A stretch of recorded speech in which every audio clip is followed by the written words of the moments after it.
I've been eyeing designer wicker fruit baskets lately, but the price tags on these things are insane. So I hit up the thrift store to get the look for way, way less. Before we start assembling anything, we need to give everything a good wipe down. I used some cleaning spray and a rag to wipe it all down and get it cleaned up. Now we need to remove this handle on my large basket. If you find a basket with a handle, don't be deterred. Usually it can be removed pretty easily by just cutting a few pieces on the side of your basket that hold the handle in place. Add a generous ring of hot glue around the base of your candlestick and then position it directly in the center of your large basket. Next, add some hot glue to the top of the candlestick and then center your smaller basket right on top of that.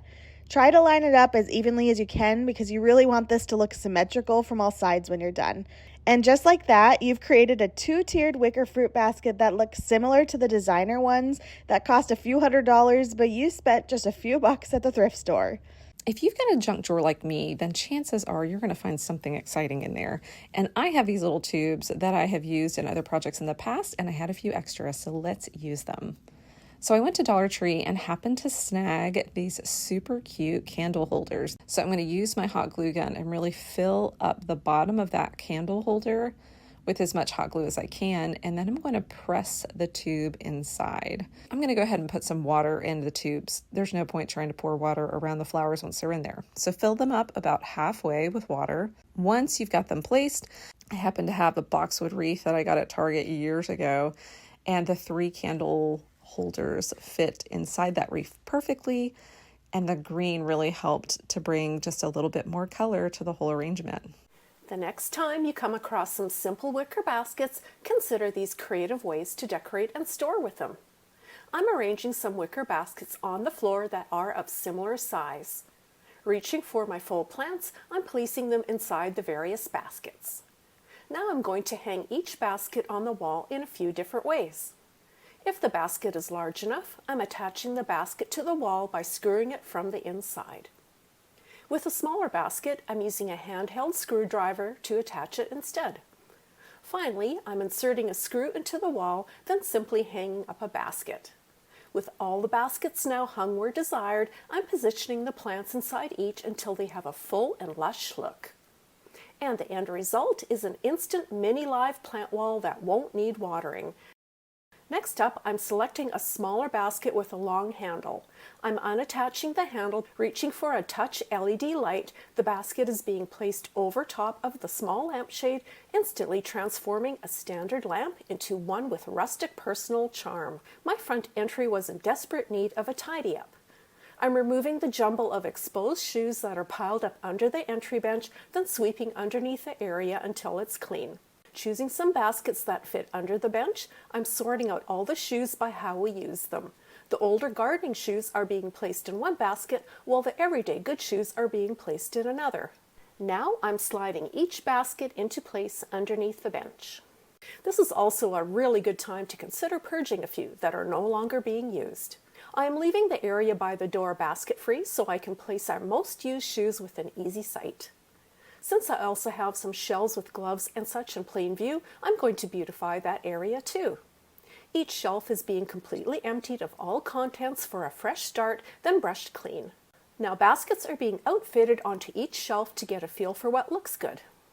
Each basket is getting filled with like-minded things such as warm gloves and toques, and in another, gardening gloves, so everything is easy to find. Now each basket is being placed on the shelves with decorative elements being added to pretty it up. The entry is now a well-organized and beautiful space, still housing all the same things, but this time everything is well hidden. A tall skinny cabinet in my bathroom, while serviceable, has all the essentials in full display, which isn't very pretty. To create instant shelves to my shutter cupboard, I'm adding some cut-to-size cedar strips and wood planks, slipping the boards into place, creating easy shelving. Selecting 3 smaller baskets, I'm placing 1 toilet paper roll in each basket, then positioning 1 basket per shelf. And the end result is a lovely cupboard with shelves that is fun to look at thanks to the interesting basket shapes and tones.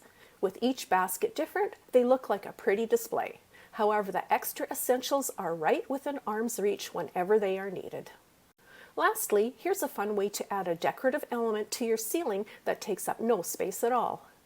I'm gathering up various baskets of different shapes and sizes.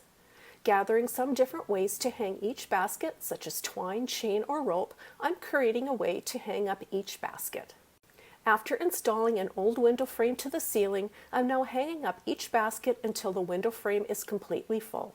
And you end up with a fabulous way to display all your baskets in an area that can use a little extra warmth. You will need a 1-to-1 ratio of Super Sculpey and Sculpey Primo White. Begin to mix them together. The total amount that you will need is half of a pound of a block of each.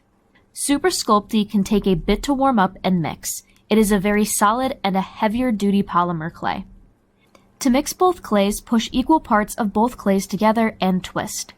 As both clays mix together, it will be a lot easier to blend and also move the clay around as it gets warmer. After the clay is fully mixed and warm, portion some out. Roll the clay in your hands to create a cylinder shape. Stretch the clay and put 2 pieces together. Get rid of any lines and blend where the pieces are connected. Lay the clay out and flatten it slightly. Use a roller. This will help to keep an even and flat clay piece. The thickness of this rolled out clay needs to be at least 1/4 of an inch. Use a block of wood or flat item that is at least 1.5 inches wide to cut off and straighten clay on the edges. Cut the clay on both sides to create an even edge. The total length of this should be just about 2.5 feet long, but it doesn't mean you're going to need to use all of it. You will need 4 glasses, or any oven-safe freestanding cups that are not too tall or not too large. Line the glasses up and take your clay and shape it over the cups. Create humps over each cup. Once a hump is made, follow the clay up with another glass. The last glass should be put on its side. Any tears or also rips or bends that you do not want in the clay can be easily fixed and smoothed back out before this is baked. Press down the dips of these humps and flatten them out. These will be the main standing points of the structure, so definitely make sure they are nice and flat on the bottom. Fold the ends up slightly. Press candles into the flat tops of the humps. Wiggle the candle bottom around and make sure it will stand up without holding it, and do this with every hump and every fold at the ends. Move the clay structure onto a bake-safe sheet and smooth out any edges. You can also use sandpaper after it's baked to smooth out any rough edges if you would like to do so. Bake the clay structure for about 15 minutes. Take it out and let it cool fully. After your structure is out and cool, you're going to need to remove all of the glasses that you used. Twist them slowly, along with also just press them slightly. The type of clay that you've mixed together should have a bit of bend to it now, but definitely go nice and slow so you don't end up cracking your clay. Line up your candles to make sure they sit straight. There should be no movement or very little movement. If there is any movement, then you're going to want to secure them properly. To secure them better, light a candle and drip some hot wax onto the indented area where the candle sits.